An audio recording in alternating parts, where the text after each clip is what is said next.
O pár dní je tu jar, čaká nás oveľa viac krásnych bielých dní ako doposiaľ a to znamená aj viac opaľovania sa.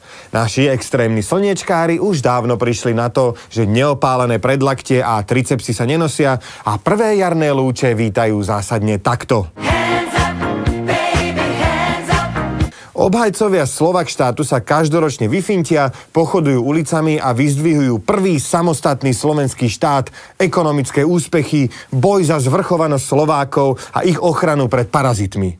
Popri tom vytrvalo popierajú zločiny, ktoré Tiso v období vojny napáchal.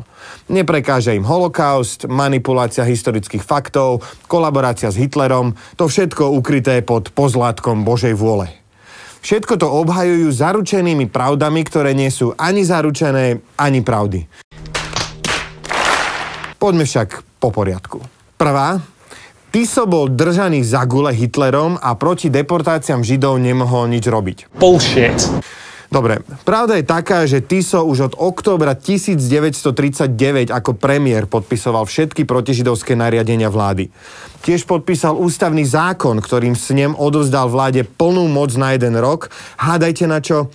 Aby celkom vylúčila židovských občanov zo slovenského hospodárstva a sociálneho života. Mimochodom, keď nacistické Nemecko okupovalo Dánsko a nariadilo deportáciu Židov z krajiny, Dáni stihli 99 z takmer 8 000 Židov tajne evakuovať do susediaceho neutrálneho Švédska. Ale však u nás sa nedalo. We all want to help one another. Human beings are like that. We want to live by each other's happiness, not by each other's misery. We don't want to hate and despise one another. Za druhé, predstavitelia slovenského štátu vraj netušili, čo sa deje s deportovanými Židmi. Bullshit. Aha, takže najprv jednu celú skupinu obyvateľstva zbavíme základných práv na základe rasy, potom im vezmeme majetky, natlačíme ich do vagónov a pošleme ich do pracovného tábora a tvárime sa, že sme si mysleli, že idú na niečo ako Chmelovú brigádu. Jasné, chalani. Jasné. We think too much and feel too little.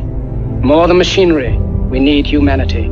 More than cleverness, we need kindness and gentleness. Po tretie, Tiso vraj nepodpísal židovský zákon. To je pravda. Vládne nariadenia nepodpisoval on, lebo mu to ako prezidentovi ústava nedávala za povinnosť. Na druhej strane Tiso poznal znenie židovského kódexu, ale nikdy sa proti jeho obsahu verejne nepostavil. Akýkoľvek zákon mohol vrátiť, prerokovať, ale on to neurobil.